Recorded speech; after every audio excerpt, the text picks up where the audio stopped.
almost all modern thinking, a little distinction is made between the concepts of the soul and the spirit. The source of this confusion is the deadly God fiction spell that has been cast upon most of our melanin dominant brothers and the other human beings. Perhaps when we think about it, we may say linguistic solution to this problem may give us the leeway to understand the distinction between the concept of the soul and the spirit. We know that spirit in our ancient some Bantu languages is nasi, umoya, moya, Mweya, Roho, mzimu-mudzimu-igbo-mmuo.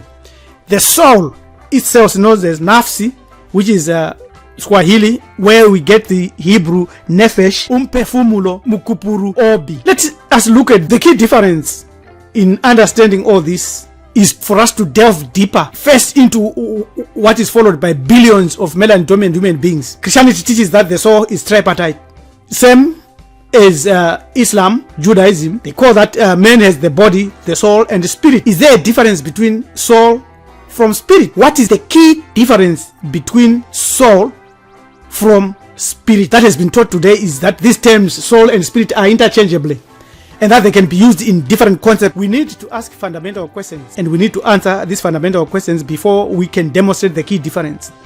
Where did the languages originate?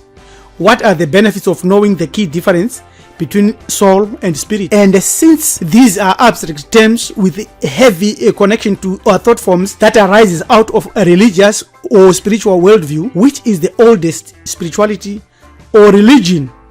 We know that languages came out of Africa. A new study found that the dialects with the most phonemes or distinct units of sound are spoken in Africa, while those with the fewest phonemes are spoken in South America and Southern Pacific. Then the research suggested that language originated in Africa and spread out from Africa through migration. You can go and read more about migration of modern humans and the source of languages from Quentin Atkinson, University of Auckland. The oldest religion or oldest spirituality is animism, which was practiced in Africa, in Southern America, and some East Asian areas by melanin dominant human beings. Therefore, because of that understanding that we cannot study or know anything of soul from these Johnny Came-late religions like Hinduism, Judaism that came 1,500 years ago, or Islam that came yesterday, because we have mountains and mountains of evidence that 70,000 years ago, our ancestors in Southern Africa were already practicing a spirituality and a religion. Therefore, they knew the concept of the soul and the spirit and everything that has been lost to humanity today. You can watch this YouTube which explains this evidence. So we can cast away and throw away all these religions: Hinduism, Judaism, Shinto, Zoroastrianism, Taoism, Buddhism, Confucianism, Christianity, Islam, Sikhism, because they are not even more than 3,000 years old from today. So throw them away in the garbage bin when you want to understand the concept of the soul. Ancient melanin dominant sages and thinkers and leaders introduced religion and spirituality on earth. The oldest religion we already seen is animism, and we know that the creator, who here is termed God, is beyond our abilities to know him or her or communicate with him or her or it. This is clear.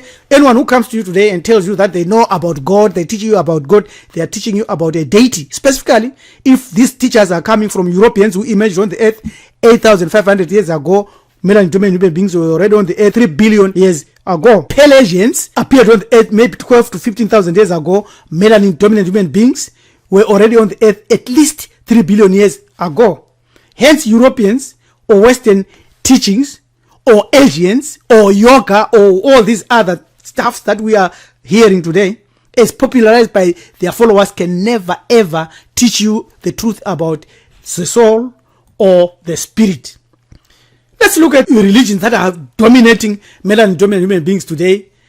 In the New Testament, the Greek word traditionally translated soul, psyche, has substantially the same meaning as the Hebrew nephesh, but minus its immortality aspect.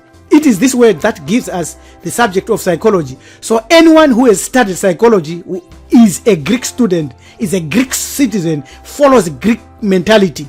The word psychology was introduced for the first time in 1950 by Rudolf Gokel, the German scholastic philosopher. Etymologically, the term has its origin from two Greek words, psyche, soul, and logos, science. Thus, psychology means science of the soul from the Greek perspective, not from your ancestors' perspective. If you study psychology, there is the other word, pneuma, which is an ancient Greek word for breath, and in religious context for spirit or soul. This is confusion all the show. From this word we get pneumatics. The study of pneumatics deals with the systems that operate using air or gaseous medium. In the Hebrew, the word nephesh, spelled this way also, pronounced in the Hebrew Bible, generally translated to soul. Nephesh is also translated into English as living being, life, creature, mind, desires, heart, appetite, persons, animals, or even dead bodies. This is a law of confusion. So where did the term spirit originate? The origins of the word spirit are Latin. Spiritus means breath and refers to both respiration and the wind. It is also related to the Latin word spirare, which means to breathe. Eventually the word would come to refer to a person's character or disposition, or the person coming back again in a spiritual state. How old is Latin? 2,700 years ago. So we cannot look to these words or to understand spirit or soul, since the Greek and all others cannot teach us anything worthy on the soul, or about the soul, or about the spirit. Where did they steal this? They stole this from ancient Kemet, from the book of Coming Forth by Day, which existed and was written 3000 BCE, almost 6,000 years ago. What do we know and what we can prove is that the ancient men and dominant human beings in Cameroon, to the advanced ancient civilizations all over the earth, they developed extremely interesting concept about the soul, human soul. They said the soul was not only one's character, but a composite being with 9 different entities, each of which had its own role to play in the journey of life and the afterlife. This is what has been missing, and this is what is missing in all those that stole from Kemet. They tell you that the soul has 5 aspects, soul has 6 aspects, you have 2 aspects, you have got 3 aspects. That's a lie. Men and dominant beings in Kemet formalize what is known as the soul today and spirit. The ancient Kemeticians were convinced that the soul had 9 main parts. You have 9 main parts. We call them Kakati Ba Ab Kai Bitiku Sau Shekem Renyu. We are going to deal with this thoroughly. The soul contains a divine spark. Soul is you, and inside you there is the divine spark. This is divine spark, which we call Ka, which is the spirit. A lot of people call soul and confuse with the ultimate soul. The way the ancient Kemeticians divided the soul is indicative of how important it was to them. It was clearly something which had been thought about in a tremendous amount of detail, and it was the crux of ancestral beliefs about the afterlife and how a person could reach into eternal to become an Ausari, divinity dwelling in you.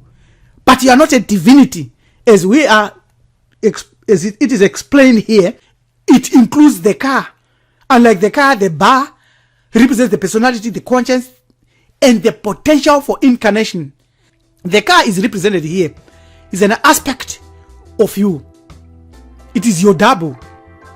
It follows you entirely throughout your life, recording everything and depositing it into the heart, using the 6 senses, and interacts with the things in the world. The Ka is a vital divine spark. It is a vital concept in the soul and generally within the Ba. It distinguishes the difference between a living and a dead person, the Ka. It is an aspect of the soul. Moya, Mweya, or Pen, the ancestral spirits that need libation, food, and calling their names are the Ka. The Ba is found in the word Bantu, like that. The modern understanding of the soul concept, as well as the philosophical theory of dualism, Plato, Neoplatonists, Descartes, Branch, Leibniz, and all other theological dispositions are identical to the soul concept that was handed over to Greeks at the last stage of our ancient civilization in Hamid Miners. The key components that were transmitted through the practice of proper burial, as well as proper names and post-burial rituals. The glyph here of the human-headed bar is the ideogram for the notion of the bar and never for the notion of the car. And it always reads Ba, Bantu, Bantu. The great African stock known as Jabiru is so much the ideogram of the term Ba, spelled this way. The stroke over the glyph is indicative of ideogram, this one, as it is phonogram. Bak, servant. Baraka, blessings. So the first time the term Ba appears in writing is in the pyramid of Unas, where it occurs 14 times. All in all, 7 times is straightforward, 7 times with the determinative, 7 times as the bad, and many other respects. The Ba is an aspect similar to those who eventually transform themselves into divinities, as we have already explained. Protect me behind you, O Atum, Atema, from putrefaction, as you reserved for all gods and goddesses. You see, the Ba is the one that transfers you to become a divinity. By 1800, before Common Era, the term Ba had already acquired the meaning of soul. But the ancient Greek philosophers who spread the idea to the West visited Hamid more than 1,000 years later. And by that time, even the laymen in Egypt believed in existence of souls. Not soul, but souls, plural. What was the meaning of the term Ba by 2350 before Common Era? It was a total package. It included the spirit, the ka, and the other 7 aspects in the soul or in the Ba. The Ba here represents the total package. I was like a man lost in the dark. My soul departed. My members were trembling. My heart was not in my body. I could not tell life from death. The key difference of soul from spirit is that after death, the soul is judged using all its other aspects, the heart, the kati, the body, and everything. This proves that the soul has 9 aspects. The Ba is likened to a cup that contains the ka and many other aspects of the soul, the 9 that we have already indicated. The key metric here is that if you know the difference of soul from spirit, you will be aware of the ritual of the transformation of man into a divinity or a god and its demands. You will know that certain phrases must be pronounced for every individual body of the non-pure, the non-arc that was substituted by the corresponding part of God's body, in order that you eventually acquire the power of transforming yourself into a divinity, all based on your life's work after being judged. The man or the god would arrive at the hall of judgment as a non-god, and depending on the verdict of the judging gods, who would depart from the hall either as a divinity or a god, a demigod, a free citizen, a slave, or who would die as subhuman creature. He was therefore supposed to be transformed from man to divinity or to God by having all parts of his body substituted by parts of God's body. You should have had this knowledge and transform all the 9 parts into divine entities during this life you live on the earth. Now, let us now elaborate on the 9 parts and quickly go through them and explain what they represent, because this is very, very critical. The Ba can be interpreted loosely as soul due to modern confusion as to how the Ba differs from the Ka. The Ka is the part of us that is spirit. It remains behind after death to aid our descendants and receive aid from them in turn. The Ba continues on into judgment after death. If successful, it can either create another Ka, combine with its original Ka, reincarnate, or proceed into eternal life to live an existence in the realm of the gods and goddesses. The Ka, you are born with the Ka, breath of life, animal consciousness, the brain, thinking, creativity. This car is the one that can be coupled to other cars, other spirits, or other life forces, natural or otherwise, ancestors, or good or evil spirits. The kati is the physical body, which when you die, through rituals provided by those that are living, gives you the link between the bar, the soul, and your earthly life record. The bar, we've said, is the total package that eventually is called soul. The ab is the heart, extremely important part of the soul, which would be judged on how you lived in this life. Espema ati o unu. The heart is the key to your afterlife. The way of life you live is the key to a good heart. Unomoyo omubi, unemoyo wakaipa, unemoyo wakanaka. That our ancestors knew this without the book of coming forth by day with them, because it is oral, it is spiritual. Kaibiti, your funeral shadow, usually it is tied to how you depart this world. If your death was not good, your shadow will speak. In Bantu Temukwe mumvuru omufi or puri. And it is this that can actually be converted into a ghost through magic and witchcraft. Not the car, but this kaibiti connected to your body. That's why Tikolosha like humanoids. And then we have the aku, which is the immortal self, the potential in the seed, the potential in you that can be transferred into immortal self. When it connects with the bar and the car, after the rituals and after judgment, if you attain the afterlife, which is the first step for eternal life. The sahu, the judge, is the aspect of the act that would come to a person as a ghost. It is usually the dreamer in you while you sleep in dream. And when you dream, whether you have nightmares, good dreams, it is the sahu. The sahu was differentiated from all other aspects of the soul once the person was justified by God Ausari, the final judge, and judged worthy of eternal existence as different from afterlife. Shekemu, another aspect of the ark or aku that allows mastery of circumstances. It is considered the vital force, or you can call it fate if you want, of the person which manifested itself as the power that had the ability to control one's surrounding and outcomes. Then we've got to renew your name, another crucial part of the soul. The name given at birth and the name that would live in the brain and the mouth and the tongue of those that are left behind, which is used to activate your car as an ancestor or by any other state you may exist as a ghost or anything, as long as that name is called. If you didn't lock your car by visiting a soul when you die, it can be abused. It is actually, unfortunately, connected to your totems.